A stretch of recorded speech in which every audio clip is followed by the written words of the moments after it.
this is how you know that somebody is doing things the right way.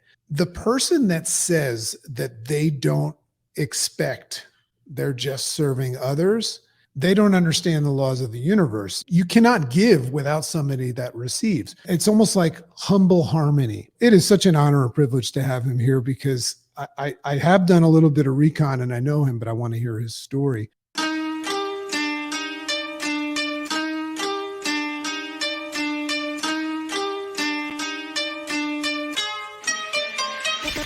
Great morning, world! Welcome to the Rise Up with Dragon podcast with your host, Dragon!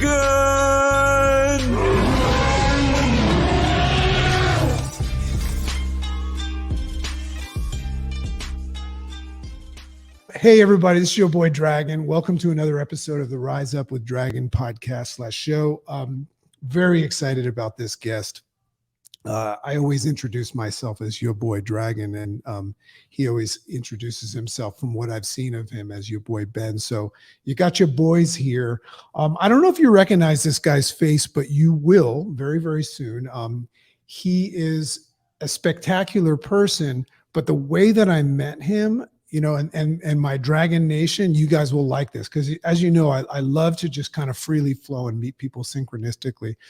So, you remember I did an event in Colorado, and it was for my great friend Greg Kimball and the Final Percent, and it was called the TFP Summit, and it was just awesome, you know. And Ben will probably edify that as well. It's just a really unique personal growth melded with entertainment, edutainment, and all that stuff. It was just so much fun. It was such an honor to be there. But I remember I didn't know many of the people involved in that. I knew Greg and a couple of people, but I was walking through the hallway in my just open and perceptive way, and I saw this guy. And, you know, you can see what he looks like here. Guy dresses really nice, you know. He's got just a style, and he's got his humble hat on. And I didn't know that he was one of the speakers. He probably didn't know that I was one of the speakers as well, because we kind of just all showed up for this event. But I just remember I saw him, and I had this moment where I said two things in my mind. I said, who's that? Right. And, you know, I saw him like speaking to like 10 people. I didn't ask that question about the other people. I said, who's that? And then I also had this feeling like I want to meet him. And we had this little impasse. And then when I met you, the first thing that came up was, you know, I just was enamored by how, you know, just kind and open you were and stuff like that. And I just remember being frustrated that I didn't have enough time to get to know you better, because you were one of those guys that I said, that's somebody that I want to know. So then I had to leave early because Chicken and I had to go to South Africa. Then I found out he was speaking, and I finally looked at the pamphlet to see, and he was one of the speakers. And I was like, oh man, I got a good eye for talent, man. That's one of the speakers. But he spoke the next day. So I kind of had to do a little bit of creeping on who he was. And also my great friend Greg said, you know, you got to know this guy, Ben Humble. So it is such an honor and privilege to have him here, because I have done a little bit of recon and I know him, but I want to hear his story.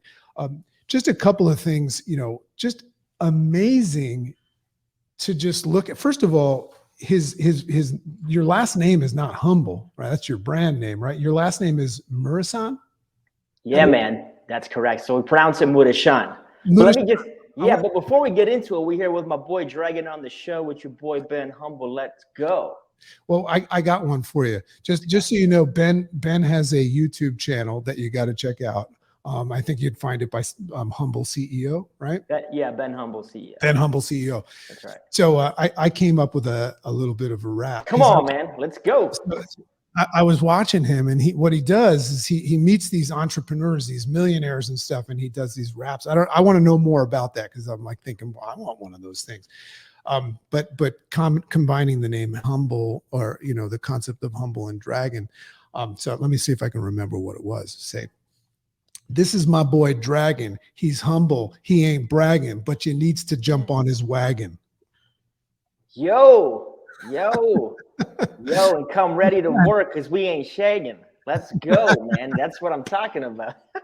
So I want I dig it. to start off with your story. You know, I mean, I watched a brief video, and I guess it was your parents telling the story as well. But you know, unbelievable. This family comes from Romania, and they just went through this whole thing that would make most people suck their thumbs and spend their whole life trying to like figure out why that happened to them. But for some reason, and it probably has to do with how you were brought up and you know, the way you're wired, you just were one of those people that turned some, you know, water into wine. So I'd love you to just kick it off a little bit with, you know, the beginnings. You know, I actually came up with the name for this Rise Up with Dragon episodes, and it's going to be called Humbility. Right. Just because I think that's like a trait. I don't even know if that's a word, but that's a trait that you have, but it comes from somewhere. So share with us a little bit of this story about how things started off for you. So we were born in Romania in a communist time. My dad had a few kids. He had 5 kids at 27 years old. And he was a religious man, a faithful man, Christ follower. And he wanted something more for his family, wanted something more for himself. And he made a conscious decision at 27, Dragon, that he would run, he would flee. So my dad made this decision with my mother that they would flee across the border, and they coordinated and they ran across the border. I ran with them, and we risked life. We hid during the day and ran at night, and we landed up in a refugee camp 2.5 days later. And it wasn't until months later that the communist dictator was shot in the head on live television. And our family was reunited in Austria in a refugee camp. Fast forward a couple years, we're living in Canada. We immigrated. Dad had 3 more kids. So there's 9 of us. I'm the oldest of 9 kids. So when you start life this way, I just think you solidify some beliefs in your mind, especially watching faithful people do faithful things. So for me, there was a level of personal conviction towards growth.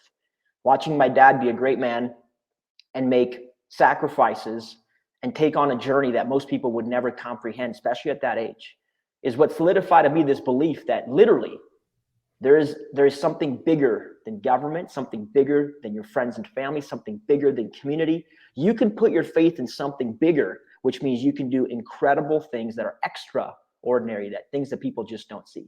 So for me, the whole humble thing is a commitment to personal growth, a commitment towards a journey, a commitment towards excellence. So I want to be open. I want to be vulnerable. I want to be honest with people. And I want to constantly move forward in that development of who I'm supposed to become. Because if I do that, then I'm going to have the things that God wants from my life. That's where the humble thing comes from. Push hard, be super aggressive, be super honest, be super open. And humble is about and, not or. You don't have to be aggressive or humble. You can be aggressive and humble. You can love people and be a badass. You can run hard at things and be soft and gentle spirited. You can be open and honest and be aggressive and focused at the same time. So I think it's and. That's the way it's come from for me. So that's what humble means to me. And that's why I kind of developed my life motto, if you will, to this whole humble approach. Yeah, it's interesting to think about. I've been putting a lot of time, and that's why I called it humility. Yeah. I've been thinking about the word, and you know, it's funny about words is we decide what they mean, right? And then you meet somebody like you, and then you expand somebody's consciousness, and what you've just done is you give people another way of looking at it. I just want to retrace a little bit, because this idea, this is pivotal. You know, I mean, you what age were you when your dad did this? I was 4 years old when we ran across the border. But you were conscious of it. Yeah. Well, every child is conscious, you know, but are you open to trying to understand it? I mean, depending how you grow up in life and depending on your circumstances, even at 4 years old, I had a sense of responsibility. In a communist country, there are rules, there are beliefs, and the discrepancy between what you can and cannot do is very obvious. So as a young child, maybe a rebellious young child, you start to see the world through a different lens. Not everything is a yes. Not everything is sugar-coated. It's very much black and white. So I was conscious that, you know, and I don't remember every detail at that age, but I was just conscious of the way I felt. Okay, like dad's a person of faith. We're moving forward. It's really amazing to think about what your dad did, because, you know, I speak a lot about how we're all programmed, and I refer to our mother, father, teacher, preacher, and society now, you know, the highlight reel and all that stuff. And what happens is that it programs us, and when you're programmed, it gives you this knee-jerk reaction, and that very often is how you respond. Now, your dad obviously had a positive impact. You know, I was just watching him in that video speak, and, you know, you're so blessed to have somebody like that. What's amazing about what your dad did, and I know you know this, and first of all, I'm just thinking about like a 4-year-old Ben Humble that's like consciously recognizing like something big right now. You probably started your business at 4, but your dad grew up. I mean, you only spent 4 years in that world. Your parents spent a lot of time. So what's amazing is, for whatever reason, your parents were not brainwashed into being elephants on chains. You know, like the idea of your dad going against what he was taught not to do, like, that's huge. Have you seen, I mean, because I'm watching your videos and I'm watching what you do, and I want to get into some of your philosophies, but I see you, you know, not listening to the status quo. Like, Humble is also an abnormal brand, meaning you're not going with the herd right now, you know? So speak a little bit about that. Like, how much of that did you absorb, this idea of taking a left instead of a right? Because as I recall in your story, once you guys came over here, and this was part of the risk, you guys were all separated too. Yeah, so when we landed in a refugee camp, you know, we had to leave a couple kids behind. Just couldn't physically carry them. And that's, you imagine 27 years old, being a man and having to leave a couple kids behind is the toughest decision you're ever going to make. So your level of conviction and your intentionality and your faith, frankly, like, my parents attribute a lot to their faith in God, and they just had faith that at some point they got to their destination, and we took the risk and ran on foot and hid and got there, that at some point they had faith that God would create an opportunity to reunite, whether it was through the Red Cross or something else. So there's the level, I think we're all byproducts, man, of our intentions. My dad is a man of really strong intentions because he's a man of strong convictions. So to touch on your question, you know, Dad grew up as a faith-driven person in a society that developed into a very, very tough communist society. But my dad had faith that something must be bigger than communism. Something must be bigger than those ideals. And that conviction and that level of being willing, you know, Dad always taught me that hope is an idea. Everybody has hope. It's like desire. Faith is an action. Faith is a verb. So Dad is like, if I truly have faith, I need to move. Sitting there and waiting for the result to appear is endless, useless hope. We all have a desire. The question is, do you apply action to desire and push towards a result? So, you know, I see Dad in a very practical lens. I see Dad in a man of deep convictions. I see Dad in a man that says, my belief system and my people are different. My people operate like this. My belief system says we should operate like this. And Dad says there has to be something bigger out there. And to me, that's been the parallel of my whole life. Of course, I've seen that, and I've seen that whole thing, and I've been a part of it. So as an adult, there's a lot of parallels, a lot of similarities. And I think my whole Humble thing, I take a lens like my dad had in faith. You can decide to move your body, but you can decide to still your mind. You can decide to be an aggressor in your actions, in your business, to make money, to push for revenue, but you can also decide to do it in a joyous, humble, thankful spirit. So I don't think you need to be aggressive to be successful. I think that a mature person has a high level of emotional IQ, and he says that I control what's in this 8 to 12 inches here, and my output, though, can be whatever I decide to be, but only if I control this. So I think there's a level of personal control. So I think the guys who posture and they throw up their arms and they make a lot of noise, and yeah, they get results. But then what's the real consequence of you doing that? So I think it is a beautiful way of being able to live in harmony and also accomplish amazing things in this world. And that's just the way that I see my life.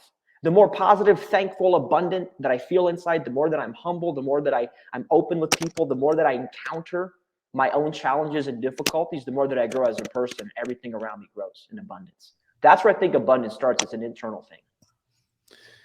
So I'm hearing you say a lot of words like faith and you know, and you tell this whole story.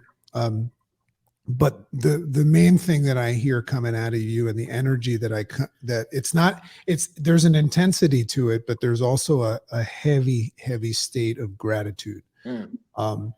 So when somebody lives in a state of gratitude, I would assume, and I want to move into what it is that what it is that you went out and did. When somebody's in a state of gratitude because they've experienced moving from some sort of a darkness into the light, and that makes you appreciate the light because you know what the other side, that's a blessing. Mm-hmm. There's a natural desire to pay forward, help others. Because now it's one thing if you go out there and you start going after success. A lot of these people that I see going out after the success, look, those guys throwing their arms up in the air, very often I question who is it about. What I see with you is it's all about other people. So speak a little bit about how you got into how you emerged as an entrepreneur and what it is that made you decide to not only become successful, but from what I can see, help other people rise up and maybe even become more successful than you as their teacher. I remember being in music school because in high school, I took all the easiest classes. And I remember being in music school at the university and my instructor, I sit down for my lesson. I'm a little nervous because I didn't actually practice. And she says that, you're the most talented, laziest kid I have. You're so capable, but yet you don't challenge and push yourself. And she says, how are you ever going to, get a good job in this field if you don't push yourself and you don't just like practice and follow the rules? So for me, it was an immediate moment of revelation in my life. It was like, I developed a rebellious thinking. And it was like, I'm not here to freaking conform to you and your rules and your school. I'm here to create. And if this isn't fun, if it's not exciting, if there's not a lot of impact, there's a reason I'm uninspired being here is because I keep conforming to the damn sheet music. So I realized in that moment that it is not my job to conform. It is my job to create, to develop. So I dropped out. I dropped out of school. I took a couple business classes, which I struggled through. And I did the only thing that I knew how to do, which was clean. My parents had cleaning and janitorial businesses as when we were kids. And, they would take us to those jobs with them and I learned how to clean. So I started a carpet cleaning service. And my very first customer was my mom. And she paid me $100 to clean my own room. And that to me was the start of entrepreneurial journey where I started reading and learning and applying things practically, and for me, it was about like, I need to get to a point where I create something of abundance, not just for me, because yes, my cup needs to overflow. If you don't live in abundance, nobody else will. But once your cup overflows, you have an obligation, if you live in stewardship, to pay it forward to other people and help their cup to overflow. Because I realized something, it's not that hard to win at business. It's not that hard to win at life if you focus on the elements that produce success. So for me, it was, I got into real estate, did some deals, became a landlord, converted that into a lending business, created the largest private lending business. Wait. I want to grab something here. So yeah, go for it. First of all, what an interesting topic right there to justify, because we're talking about potentially going against the norm, which is going against mediocrity in very, very many cases. But the idea of recognizing school's not for you would threaten a lot of people because they're robotically going through it. Yeah. So I get that. And I appreciate it. I love the fact that you moved into something that you knew, right? Because a lot of people will spend their lives getting ready to get ready. You just said, I don't know what I'm going to end up doing, but I'm going to start right now. And here's what I know. So love that idea. And I'm just picturing you cleaning your room and well, dude, I would love to say that it was, I was really intentional with everything and I had them planned, lined up and everything. I didn't have any of that stuff. I just went to the lowest common denominator. That's what I tend to do in life. What can I do today? What can I get started today? Struggle through it. I'm okay with struggle, man. Life is a struggle. You don't struggle one way. But what can I get through today? Maybe create something. And I created a small little thing that was to creating a bigger thing. And when I look back at it, Dragon, it's really about planting seeds. I can plant this seed today, or I can wait for the perfect weather, the perfect temperature, the perfect soil, the perfect conditions to plant the seed in the future. And I believe that if you simply plant, you're going to discover and encounter and grow. And for me, it's like, just give me the small little things every single day. Let me plant and encounter and screw it up and have some bad seasons. But at the end of the day, I'm going to learn some stuff. And when I learn, I get to grow. And when I grow, I get to see some kind of meaningful results. So I'm just a very much do it now kind of guy. I just don't believe in waiting for stuff. Like, if I wait, brother, for me, I might as well, like, it's a slap in the face to my family, their legacy and their sacrifice. Like, for me, the word is stewardship. I believe when you operate from a place where you're responsible for everything in this life, the relationships you got, the money you got, little or a lot, doesn't matter. I feel like Jenny from the block right now. But you're responsible, man. You got to take what you got and you got to do something meaningful today. And if you don't do it, I just think we're living in a world where it's apathy, it's conforming. And I'm not against people having jobs. People need jobs. People need schooling. People need this stuff. The question is, for you, how much of it do you need? How much schooling do you need? Some people get a grade 9 education and then they go out and do amazing things in the world. Other people need a PhD before they go. You got to decide how far you need to go. Every person has an independent journey. For me, I just didn't need to go any further. The moment I realized it was like, and again, this will exaggerate the point, but dude, you're putting me back in communism. There's no way. I'm not going to follow your broken system and your broken rules and your broken nonsense. It's just not happening in my life. So if this is what the outcome is, you're damn right I'm not going to apply myself. I'm going to go do something else that has an unlimited opportunity for me in this world. And that was just my own lens. Most people don't see the world that way. I'm not right and they're not wrong. I'm just me. So I've heard somebody, by the way, I speak a lot on stewardship and I love that. It's very, by the way, very rare to run into somebody that uses that word. So it's synchronistic on that. It's interesting. I heard somebody say there's a big difference between a seed planter and a growth expector. Right. You know, it's that most people are attached to outcomes and that's why they'll stop planting seeds. But the action oriented person that just says, I'm going to plant seeds. I'm not going to wait for it to grow. I'm just going to keep planting seeds. I love that. So from that little, basic baseline thing, how did you get into real estate? Because you've turned this into like a mega thing. So when did that come in and how did you find your way into that being like one of your big things? Yeah, I believe in the power of, the reticular activating system, right? Like you put it on your mind, you keep focusing, you obsess over it, you think about it. And I think opportunities become apparent. I think there's doors in front of us every single day and we just don't walk through them because we don't necessarily see them. We don't see the opportunity beyond the hinges. So to me, it was, I'm in this cleaning service. I'm learning how to deal with customers. And I'm learning business from the ground up. I didn't, other than a basic accounting class that I took to kind of understand finance, I didn't know a whole lot. So I'm doing $100 cleaning jobs, $200 cleaning jobs. The benefit though was I was able to do most of my work at night. I got these small little janitorial contracts to clean little commercial buildings, to clean the carpets in different buildings. And I would have probably 5, 6, 7, 8 hours during the day when everybody else was at work. I'm sitting around and I have to make a choice. I had to keep going out to get more customers, or I start pushing myself in other areas of business. And I started reading books, going to podcasts and listening to those. And back then we didn't really have YouTube. We're talking here, I'm probably 21, 22 years old. And I just started going to whatever live event, training. And I read a book that in the book, it told me, if you want to become a millionaire, you simply need to purchase $1 million worth of real estate, get a bunch of people to rent it or lease it from you. And then in 25 years, they're going to pay it down and you're worth $1 million. To me, that seemed like such simple logic.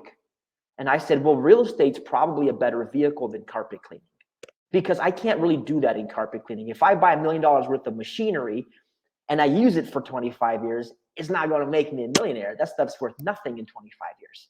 So I just found a better vehicle. And I took everything that I knew about small business and my hustle, my focused mindset, and I just started going towards real estate. So I joined little groups. I started asking questions. And I'm a guy who realizes that I'm not the smartest book smart dude, But when it comes to street smarts and it comes to talking to people, when it comes to asking questions, I stay humble and I just keep moving forward. If every time I get a no, it's just an opportunity for me to learn what better question I should ask, right? I don't believe in hitting your head against a brick wall 100 times. I believe in hitting your head against a brick wall. And then like, maybe you need to reposition your body so you're not hitting the brick wall. Maybe you can move a little bit. And that's how I got into real estate. I found a guy. I said, I want to buy something. I'm living in my mom's basement cleaning carpets. I said, I don't have the credit. I don't have the income statement. I don't have my business is not 2 years. All of the metrics, when I went to the bank, they said, you just don't qualify.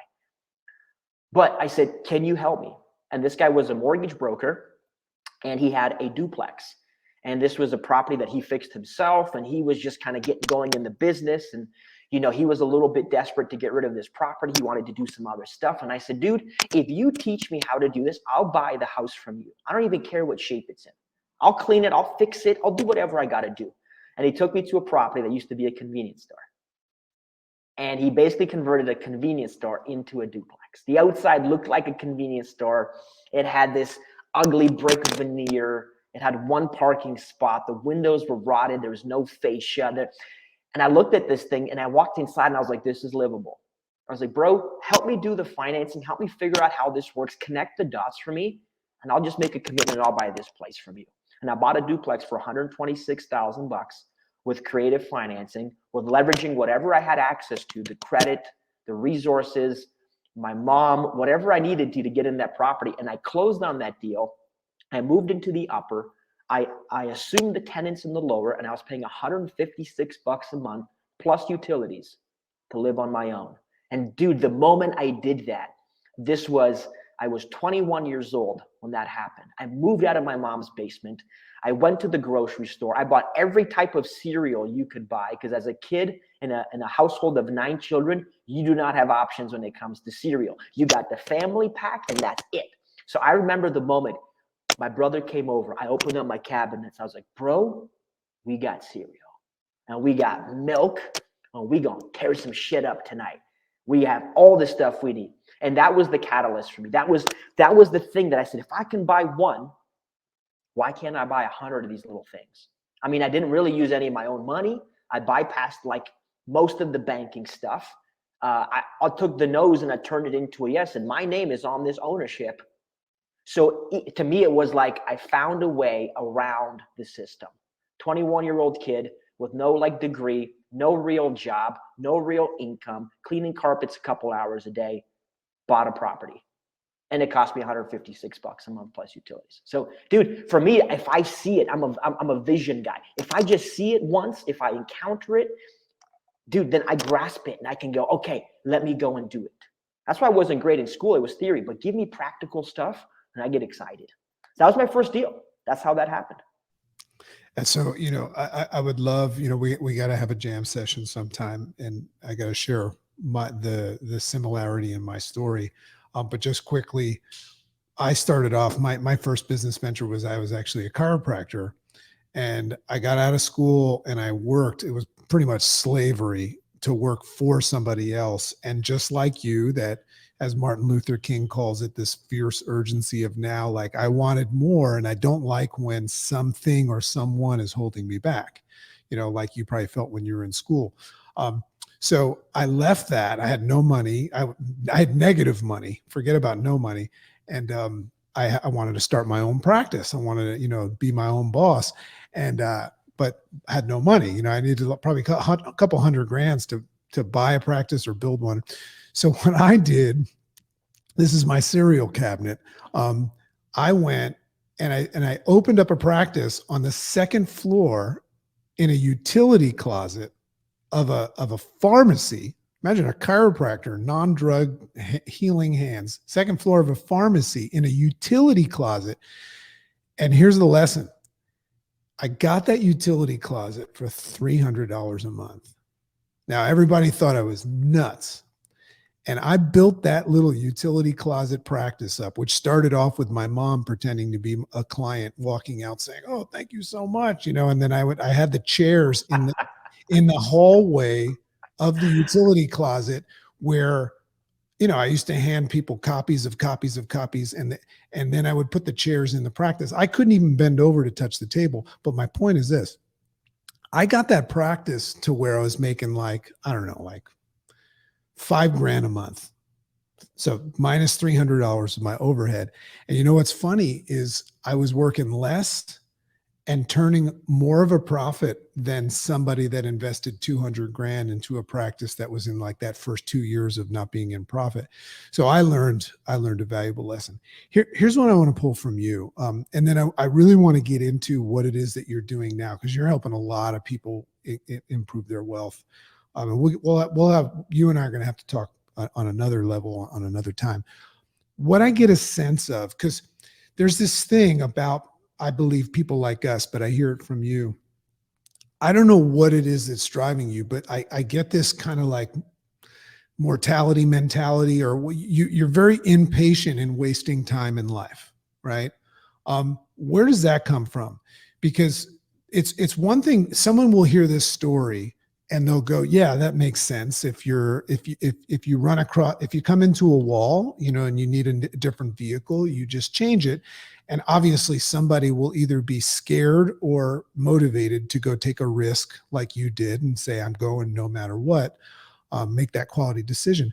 But where is this drive and motivation coming from? Like when you get out of bed in the morning, when you put your feet on the ground, where are you getting that motivation to go do things that might not make sense and that are really, really hard? Because I see your work ethic, your grit. What's pushing that? That's what I want to know. The best way to explain it, because it's not something you can easily identify, is if I've made this journey and I've come to Canada, and my family is now living in a place of, middle class or abundance, and we have a house and we have cars and we have food on the table, we have all the things. And then I look back home to my family in Romania who never made the journey. What drives me is, guys, you need to make this journey. See, in my life, I was able to build a real estate business. I did a lending business, generated millions of dollars. I became a millionaire by 30. So what drives me on the financial sense is looking back at other people who can make that same journey and they're just not making it, or they don't know how to make it. So what truly drives me at the end of the day is watching the multitudes of people experience the same level of thankfulness and abundance. And I see so many people broken and hurting, and they're struggling financially, struggling emotionally, struggling in different areas of their life. And I was very fortunate to have had a father like the one I had, who gave me an experience like the one I had. Many people don't have that father. Many people are lost and scared. So to me, it's if you had an opportunity to rise up and hold the flag and said, I'm over here, I promise you it's warmer, it's nicer, it's more comfortable, it's better for you and your family, there's less sickness, there's less conformity. Wouldn't you feel indebted to your journey to hold up that flag as high as you could and as long as you could? And that's what drives me, man. The money is cool. The money is just a thing that you do. The money is just a part of the journey. The money is a side effect of what you're doing, all the cool stuff. But the real driving force, and I tell people this, my favorite thing to spend money on is getting people together and eating, sharing a meal. If I could spend my money, if you gave me $1 million, like do the best thing you can do, I would get all the people I cared about, throw an amazing potluck and have everybody there and just let them eat on my dime. That's what I would do. So for me, this fundamental thing, maybe it's food driven or whatever. When I sit there with my brother, like, bro, we got cereal. That's why I do this. Bro, I have financial cereal. I can show you how to use money and create wealth for yourself in 5 years by creating a real business. And I've got dozens and dozens of people in our community that quit their jobs in 6 months, 8 months, 12 months. And they're full-time real estate entrepreneurs, and it helps their family, it helps their marriage, it helps their kids, helps their mindset. So the reason I keep moving forward, man, is I have 2 things in my life that I think are super important. There's impact and income, in that order. Income fuels the impact. And impact is whatever I believe fundamentally that it is. And I think, like, if I can help people just develop more peace in their life, more thankfulness in their life, more of an abundance in their life. I'm a faithful guy. I'm a Christian. For me, peace and all that stuff, I have a compass. It's not hard for me to understand where my source of strength comes from, but other people don't have that. And I'm not here to preach at people, but I'm here to just show them a door that, hey man, you can be happy, have awesome gratitude in your heart, have a lot of money, have amazing friends and relationships. And that stuff, like money is 1/10 of that stuff. So that's what drives me, bro, is like, I want to get up every day of my life and go, was I a steward of the people and the relationships that I could have encountered? Money allows me to go live on social. Money allows me to throw events. Money allows me to create awesome communities. Money allows me to leverage my voice and get on stages and help inspire people. And if money allows me to do that, then I have a message for people, which is you're capable of more in every area. Don't conform, create. And I think that's what it is, bro. I want to create something every day. And if I can create with other people, one of the reasons, like in my cleaning service, the reason why I stopped, and I'll get to this, but in my cleaning service and in my real estate business, I grinded it out, made a lot of money, did it on my own. The reason why I lost kind of passion for the real estate, just doing deals, is because it was lonely. When deals became fun is when we created a community and started joint venturing with people and started leveraging each other's abilities, resources, and passion. And it became like community deals. And that like reinvigorated my deal making and in making money with people and doing life with people. To me, is just so much better than doing it alone. You wanted to make money at the dinner table. You know, it's like, that's that idea of getting everybody together for a meal. It's That's like, right. Wouldn't the ideal, here's our new business plan.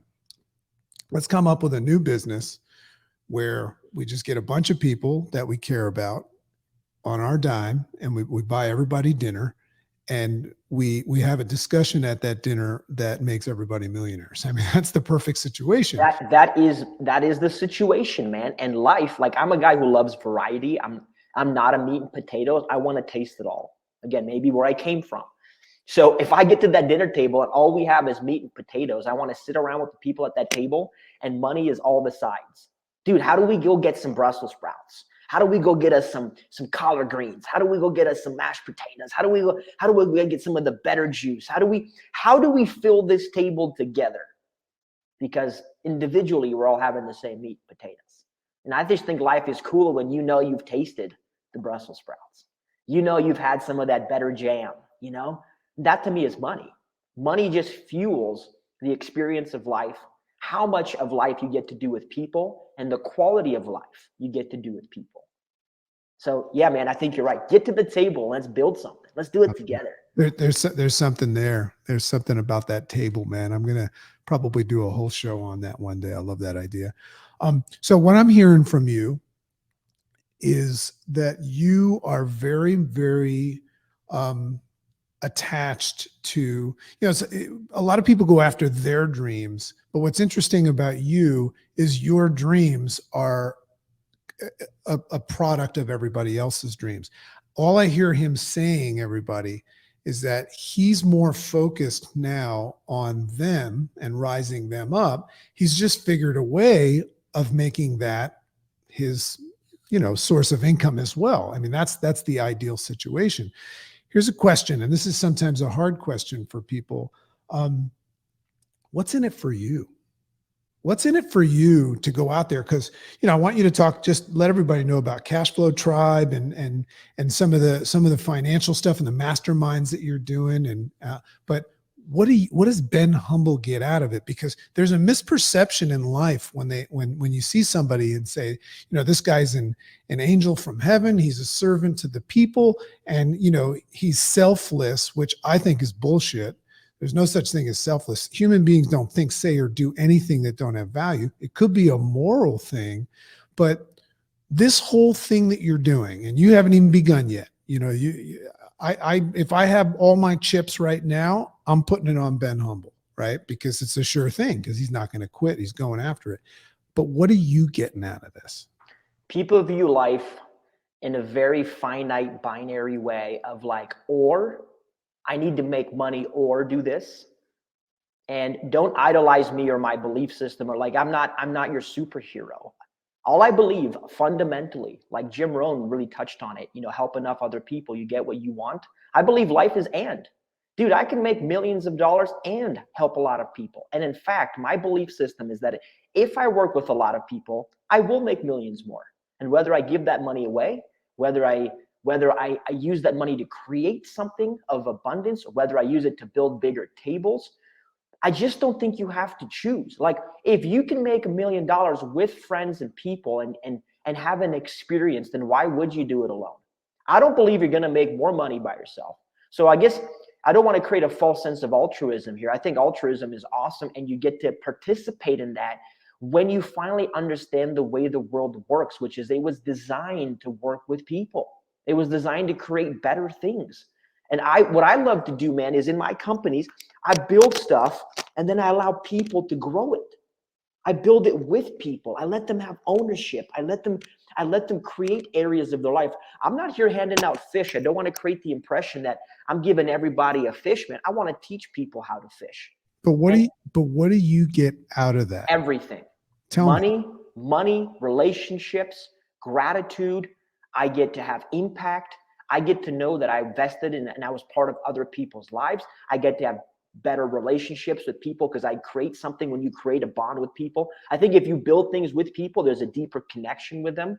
At the end of the day, man, what I get is everything. It's not one thing. I don't have to choose. I get all of the above. I've never found it valuable where, especially in the last number of years, I've never found it valuable to just do it alone. I don't think you'll make more money. I don't think you'll have more happiness. I don't think you'll have more gratitude. I don't think you'll have a deeper sense of meaning or purpose or calling. I believe like everybody is interconnected and every business is just humans. Every endeavor is humans. And I just think it's absolutely beautiful. So it's a tough question to answer, bro, because, people might say to you like, well, I just love people and I would rather people win than I win. And they have this self-sacrificing mentality. Well, you're not Christ, man. You don't get to have that self-sacrificing mentality. You're just another human being. I just want to do life with people. And I grinded it out for a number of years to got to the point where I made $1 million by 30. And I had a very stark realization that it was lonely and it was boring, man. My wife and I had all these lofty goals that were like blowing 10 grand on a shopping spree and all this stuff. And we looked at our number and we didn't do any of it. You know why? Because it was boring, because we freaking grinded it out. And then I realized, man, I want to go build stuff I'm really passionate about. I like real estate. I like money. I love people, man. I want to find a way to do stuff with them. So it could have been anything other than real estate. I don't want to glorify real estate. Real estate is just a very straightforward vehicle that a lot of people can use to accelerate their financial results. And if they accelerate their financial results, life is just easier, man. It's easier, I believe, to practice gratitude when you got 3 hours a day to go for a walk. I think it's hard to practice gratitude when you're stuck to a desk 12 hours a day and you hate what you do. So just put me in an environment of success. You know what I mean? And that's what I want to do for people. So it's everything. I know I've said it 2 times, but my world is just better. Now, world is just better when I get to work with passionate people. I see a part of me in people, and I love to learn from people. I had blue collar mentors in my small business, in my janitorial service. I'd see guys and they'd give me advice, and I would just go, thanks, man. Even if I disagreed with 30% of it, I would go, thanks, man. Thanks for sharing it with me. So I think the desire for human connection is ultimately what I get. I get to have amazing relationships, and selfishly, I know that most people don't. And I want to leave this world knowing that I've had some amazing relationships, and those relationships will continue to impact people. And that to me is my most selfish reason. I don't need a statue. I just need to know that I made a difference in your life. So I just want to point something out, and what I knew that this was going to happen, but I liked you, but now I like you a lot. Right. I like it a lot. Yeah. Because I always wonder this about people. I ask these questions, and I've had some big people on this show that are, worth lots and lots of money and influencers and all that stuff. And they don't answer the question that way. So I just want to point something out about this guy here, Ben Humble. He's very, very much in tune. This is how you know that somebody is doing things the right way. the person that says that they don't expect, they're just serving others, they don't understand the laws of the universe, because if you cannot give without somebody that receives. It's, and it's almost like humble harmony. This is a guy that understands that it's all part of it. It's what he gets, what they get. Some people simplify it and call it the win-win. But what I love is that he is somebody that embraces the fact that everybody at the table, back to the table, everybody eats. Everybody eats. Nobody has to not eat. And that proverbial concept, because you referred to it as, I'm not Christ. There's different ways of eating. I always look at, I used to watch videos of Mother Teresa, who would just give everything she had to go to poverty-stricken countries and to help these people. Well, why do you think she was doing it? Because she's just serving, a higher power. But why does she serve a higher power? Because it makes her feel like she's doing what she's supposed to do. We all get when we give, and you've just found a way to rise everybody up. So what I'd love to do now, just to kind of... Can I just touch on that real quick? I just want to interrupt you for a minute. I just have 2 thoughts I'd like to share on that front. Number one, I'm not here to impress you or the audience. I think that creates a false narrative in my life. And I don't want to walk away from here going, I had a great interview. It was awesome. I looked so good. I got to tell you though, that you might fail at that goal of not impressing people. Well, it's just not my goal. If it happens, it's cool. I like to be liked. We all have a sense of wanting to be liked and respected. I just think when you apply less value or utility, which is my second point, I apply less utility on being liked these days than by just doing the things I think are right. So in my world, dude, it's what weight do you put on these different things in your life? Being liked is not a significant weight that I put, because I realize that to be liked is to sell a part of who you are. Because for who I am, I have a lot of elements that are not likable. They're not agreeable. They're not something that you would look and go, this guy is a conformist, and this guy does what he's expected to do, and this guy does, he follows the rules. Man, I don't follow the rules. I follow what I think is right. If the rule is right, I follow it. If the rule is wrong, I'm not following it. So it's the utility of things, man. For me, doing business with people has greater utility than just making money by yourself, even if it's the same dollar amount. For me, it's that utility. And I believe I focus on feeding my spirit, not my flesh. Meaning it feels good to eat a hamburger when you're already fat. I know I used to be fat, right? I used to be 25 pounds heavier. But dude, when you don't eat the hamburger and you go through the journey of what it takes to develop your physique, and I went hardcore for a year, lost a tremendous amount of weight, got to under 140 pounds, 8% body fat. I was muscular. And when you go through that journey, you put less value on how you feel around food. The utility is no longer as high. And I think everybody lives in their own dimension of what utility means to them. And I think money and different factors and experiences and you go through these defining moments, they alter your view of what's valuable.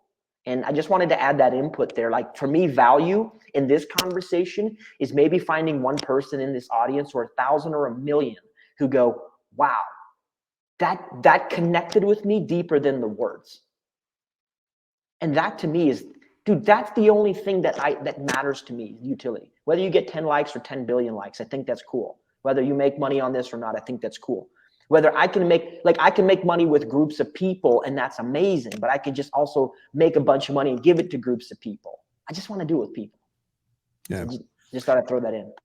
And what's interesting is that I see that you're not just helping people make money. And I want you to talk a little bit about, as we close up, I want you to talk a little bit about some of the projects that you're working on and how people can find you. But what I see, and you're doing this with music, and keep in mind, Ben didn't just speak at this event I was at. All of a sudden, he showed up on stage and he crushed. Which is your song on Purple Explosion? So I wrote a song. It's not on the album. It's called Confidence. Confidence. Oh, that's right. Loved it. How can people find Confidence? It's not out yet. I'm actually working to put it out right now with Greg Get it out. from the album. Get So it it's out. going to be coming out. There's a couple songs that are coming out. Confidence. I love it, man. That was awesome. That's by the way, that's when I like noticed you. I said, I'm going to get this. I told Chicken, I said, I got to get this guy on the podcast. I don't know what the hell he does, but so I love everything you're saying, but my point is that you're not just helping people make money. From what I see through, it looks like you have masterminds and things like that. You're also helping people find their fire. And, you know, because I could teach somebody how to make $1 million, but that might not fill their cup. Like you said, the real value is if you can teach somebody how to become a millionaire doing what they just love. So talk a little bit about some of the projects that you're working on right now. Obviously, you've got this real estate community going, but you're also kind of paying this forward and helping other people in Canada rise up. Yeah, so, you know, the Community Cash Flow Tribe really is an all-encompassing success group. So we have, you know, folks looking to do deals, get their first deal, build their financial independence. But throughout all of that is weave the level of personal development, working out together, focusing on mindset, on reading. And it's just becoming a 1% better human a day. I heard this stat a long time ago. Like if you simply just, you know, become 1% better, just every single day, and you're super intentional, then, you know, within a year, you know, you're 30, 35, 40% better human. I just think that's just so cool if you can do that, and you're doubling who you are maybe every couple of years. So that's one project on the Canadian side, which is really, really fun. I'm also doing a lot of impact stuff, man, connecting with people that I think have an amazing heart and have amazing potential, like our friend Greg, and just serving. So I'm being, you know, I'm a part of their events as an MC, as a performer, as a speaker. And, you know, for me, it's both. So I have different income projects on the go, but we have a lot more impact projects, which is the things I'm really gearing my life towards, just trying to stay. I'm on the road right now, although I live in Canada. I have been traveling, vacationing for the last year, and I like to be extremely present. So I just pop into cities where amazing things are happening, and I go, how can I connect? Who can I connect with? How do I participate? I don't need to exchange money. I need to just exchange the ideas, the impact, the share. So I'm a very collaborative person. Again, people. And I think, like, especially when people of value, like you're a person of value, a person of substance, not just in what you have, but who you are. And who you are far outpaces what you've done because of what you can do with who you are. So like finding ways to support you, share you, let people know, hey man, I love this Dragon dude. He's amazing. You know, he's asking amazing questions. He's just a good human. And I love the idea of just connecting good humans, because when you do that, in the truest sense of the word, it's a mastermind, right? It's an impact opportunity. It's what I read about from Elena Cardone talking about Clydesdales. When you get one Clydesdale and a second Clydesdale, you scrap those two together, they pull like 2.5 or 3 times their weight. Not just 1 + 1, but it's 1 + 1 = 3 or 4. So that's what I'm all about these days, is opportunities to engage people, opportunities to double down on my existing community to help them with new products, new events. We obviously run a mastermind for business education training from the real estate space. We have a massive community of thousands of people in Canada, and we're trying to rebel against the system. Especially in Canada, there's a lot of compressed thinking, and there's just a lot of oppression, self-induced and otherwise, on people's finances, their mindset. The whole pandemic nonsense is keeping people in a state of fear and scarcity. And I'm like, I'm the Robin Hood of just abundance, bro. Like, I'll fight that stuff, move towards abundance. And, I'll add this one piece. Dad taught me that you have choices in life. You have free will in life. If somebody slaps you in the face, it is absolutely your choice to react and slap them back, or to just say thank you. That is actually a choice. You've conditioned yourself to make one or the other, but it is by far a choice. So I think if a government, a friend, a business partner, a spouse slaps you in the face, that is an incredible moment for personal development. It is hard as hell. Nobody wants to do it. Easy to say, very difficult to embrace. But I think you got a choice, man. If there's an area of your life where you're weak and you're not happy with it, dude, you're not a victim. You're choosing to be a victim. That's the key difference. There's no such thing as being a victim. It's your choice. Because there's somebody else in a different circumstance, in a different part of the country or the world, that has a similar circumstance that's still moving through it. So I'm just a big believer in, like, take charge, be a victor, be a winner. Winner is your choice. The bank account will follow, everything else will follow. That's my take. I love it. I love the visual. What I see you doing in Canada is what your dad did when he left Romania. Is he took a lead and he did something that carried a lot of risk, like heavy risk, more risk than most people could ever imagine. And he did it anyway because, as Ben Humble says, it was the right thing to do. Ben, I want to have like a much more in-depth conversation with you, because I know there's so much more. And it's the thing, I loved this hour that we were together, but there's so much more. And I just want everybody to know, first of all, you know, I'll put everything in the show notes, but he's got a podcast as well. We didn't even speak about that. It's called the Ben Humble Podcast, right? And he's got to go to his YouTube channel, and that is Ben Humble CEO. Go check that out, and then you'll really get a feel for what he does, because and it's unbelievable how that's one of my goals that I'm putting up on my wall, is that Ben Humble does a rap about me one day. That's when I'll know that I've actually made it. I'm going to send to my parents, like, I just had Ben Humble do a rap on me. So that's when I'll know I made it. But please go check him out. And then there's cashflowtribe.com. But here's where, you know, this, and by the way, Ben, you and whoever matters to you, if you're ever in France, South Africa, or Asia, you call me first, and we'll make sure that you have a great time, because that's where the chicken and I reside most of the time. What I see, and this is just coming from Dragon, is I know that I met this guy for a reason, right? And part of it was to have this conversation and change one or a million people. But also I see something in this individual that he probably is unaware of, right? And I'm probably unaware of it as well. But I want to revisit Ben Humble in a year. And the reason why is I speak about this all the time, is the truth is when somebody lives like this in service and understands the flow and the giving and receiving, and is doing it for the right reasons, and doesn't waste any time on things that don't matter and all that stuff. The truth is that a year into that, he's going to create a reality that nobody can see, because it's exponential, like you said. And by the way, that's what attached me. That's what attracted me in the beginning to Greg, that the final percent and the exponential part of life. So, bro, thank you so much for gracing the Dragon Nation with your stuff. This has been just awesome, and we'll make sure that everybody gets connected to you. And I just want to thank you, man. Thanks for your time. Thank you, brother. Much love and respect to you and your tribe. Awesome.